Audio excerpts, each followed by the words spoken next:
Wait for me! All lifeform data successfully copied. Wow, Metal Sonic sounds really wimpy without all the filters, doesn't he? Let's live together.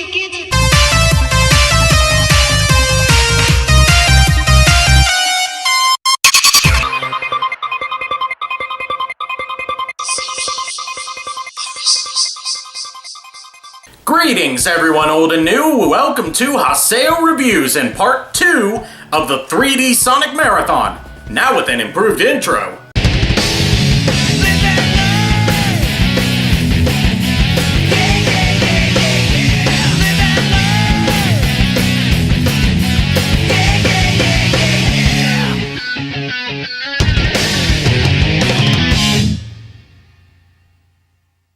After Sonic Adventure 2, Sega was in an odd spot.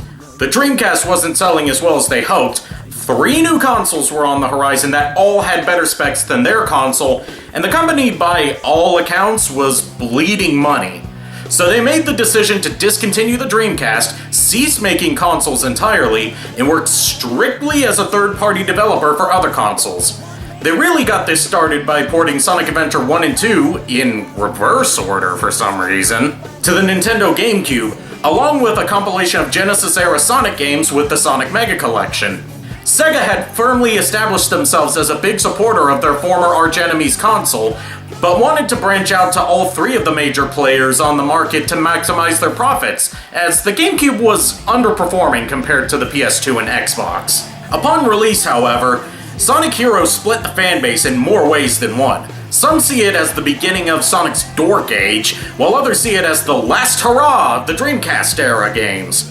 Thus, the next mainline Sonic game, Sonic Heroes, would be the first Sonic game in history to debut on multiple platforms. On top of this, the game boasted a whopping 12-character roster, mixing series standards like Sonic, Tails, and Knuckles, bringing back fan favorites from the adventure games, introducing new characters, and reviving a trio who had been neglected since Knuckles Chaotix on the 32X. This wasn't just your average Sonic Adventure-style game, however, as Sega also sought to throw in callbacks to previous titles, making it the closest to a 3D Genesis game we'd seen at this point. But what do I think of it? Well, let's put the nostalgia goggles on and dive right in and see. Sonic Heroes' plot is much more simplistic than the previous entries, so I'll try not to spend too much time on the summary. Basically, our 4 teams of characters are all hunting after Eggman for various reasons. Sonic, Tails, and Knuckles were issued a challenge from him to stop his latest evil plan. Shadow, Rouge, and Omega want answers about how Shadow survived the ending of Sonic Adventure 2 and why he has amnesia, a treasure he's hiding, and revenge for deactivating and abandoning him respectively. Amy, Cream, and Big are looking for their missing friends and believe that Eggman has something to do with it. And finally, SBO, Vector, and Charmy are hired by a mysterious client to take down Eggman. There's really not much of a plot development beyond these initial setups and the payoffs at the end, apart from the occasional appearance of a redesigned Metal Sonic scanning data from various characters. Just like in Sonic Adventure 1 and 2, there's a final story where we learn that Metal Sonic overthrew Eggman and locked him up, and was the real mastermind behind the game's events. He transforms into a monstrous new form in an overly long sequence. The teams battle him, he transforms again, Team Sonic uses the Chaos Emeralds to go super, they defeat him, and the day is saved. I think that might be the quickest plot summary I've ever given on this show. So, how about the gameplay? While the game advertised 12 playable characters, what you really get is 4 teams of 3 characters, each filling a certain role: speed, power, and flight. You can swap between team formations with the press of a button, and each formation has its own unique abilities. Speed characters can run faster, use the homing attack and rocket excel moves, can create tornadoes in midair for getting rid of pesky shields, and wall jump. Power characters can dish out more damage, use the triangle dive to float over upward drafts, and break certain objects. Finally, flight characters can fly for a limited time and can shoot their teammates at enemies for a ranged attack that also stuns them. Along the way, you can pick up power cores from defeated enemies, item boxes, or checkpoints, which increases the respective character's abilities. For example, a maxed out power character can do devastating combos that dish out massive damage and offer crowd control. As you pick up rings, defeat enemies, and generally do anything, your team gauge will fill up. Once it's full, you can perform a Team Blast, a screen nuke whose effects vary depending on the team you're playing as. Finally, Placed in specific spots in each stage are cages that have keys inside of them. If you pick up a key and manage to reach the end of the stage without taking damage or dying, you'll enter a special stage whose objective depends on what act you're on. Act 1 is a race to the finish down a fully 3D reimagining of Sonic 2's half-pipe special stages, where the reward is extra lives. Act 2 is a race against a Chaos Emerald where you have to catch it before it reaches the end of the track. Along the way, you'll pick up orbs that fill up your boost gauge, which allows you to temporarily run faster by pressing the boost button. Collecting all 7 Chaos Emeralds is essential, as it's one of the requirements for unlocking the final story. Selecting your team doesn't just affect who you play as, it also affects the stages themselves. Each character goes through the same levels in the same order, but the length, obstacles, enemies, and objectives vary from team to team. Team Rose has the shortest stages with the least amount of enemies, usually only covering half the length that the other teams get. Team Sonic has full-length stages with slightly more enemies to deal with. Team Dork has the length of Team Sonic's levels, but with vastly more enemies to deal with. Finally, Team Chaotix are the odd ones out, with each of their levels having a different objective, usually involving collecting a certain number of items or destroying a certain number of enemies. Team Rose, in my opinion, has the ideal stage length because some of the other team stages can range from slightly too long to painfully too long. Team Chaotix suffers from this issue the most due to their different level objectives. Some of them, especially the ones late in the game, basically require you to scour every last inch of the stage if you want to complete it without having to head back to the beginning and work your way back to whatever enemy or object you missed. Add in some tedious stealth missions where being spotted makes you lose a life in a game that is by no means suited for stealth gameplay, and you have the one team I always dread playing as during my playthroughs of this game.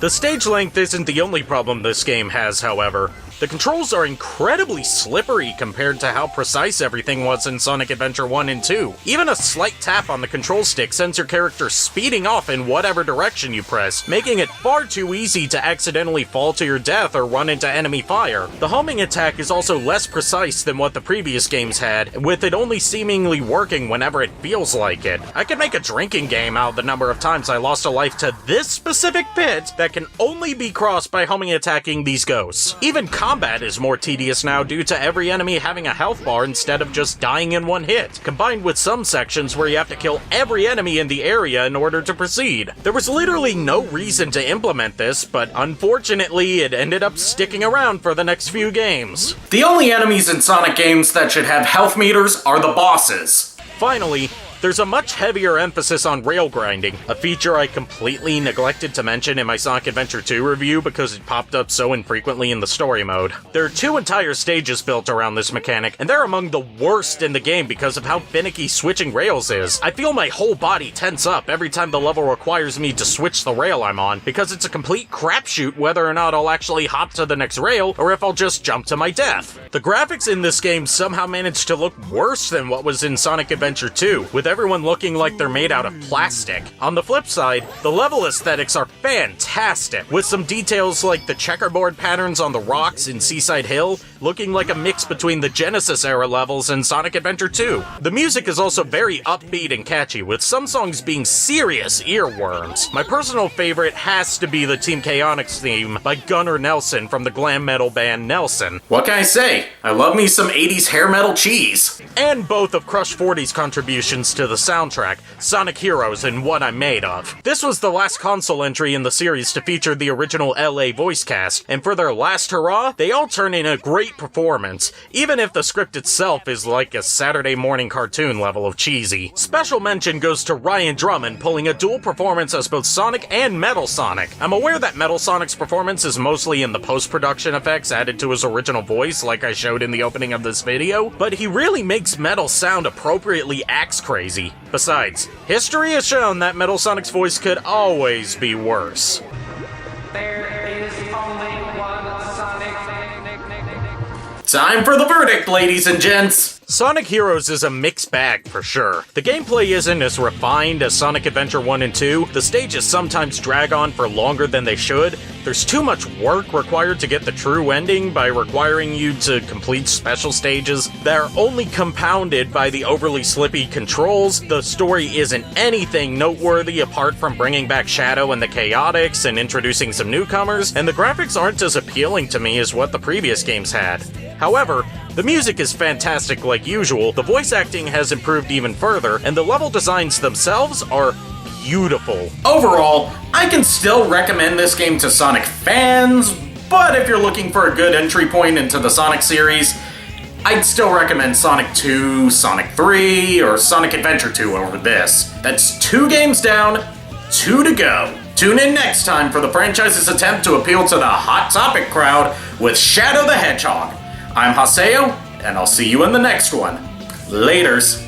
Hey guys, thanks for checking out the video. Hope you're enjoying the new intro that I created and the Sonic Marathon overall. I'm reopening my Patreon in addition to my Ko-fi account, so that way I can try and turn this show into something that I can get some sort of return on my investment out of, because whoo boy have I spent a lot of money on equipment and other such stuff for this so I can make it look as good as possible. You can check out my Facebook at facebook.com/SBG Haseo and my Twitter at SBG Haseo in order to keep up with me on what's going on and see my thoughts and get a somewhat of a schedule that I've got for when the next video is going to be coming out. Check out my Twitch in order to see live streams whenever I can actually be bothered to do them. Also, don't forget to check out Paradiox Productions for the Abridged series that I work on, and I'm starting a new fan-dub series of Mega Man Legends on a new channel called For the Love of Voices, where I'll also be participating in my friend Hiko's fan-dub of Vandal Hearts. I think that just about covers everything that I need to give a little shout-out or call-out to in this, so until next time, I'll see ya.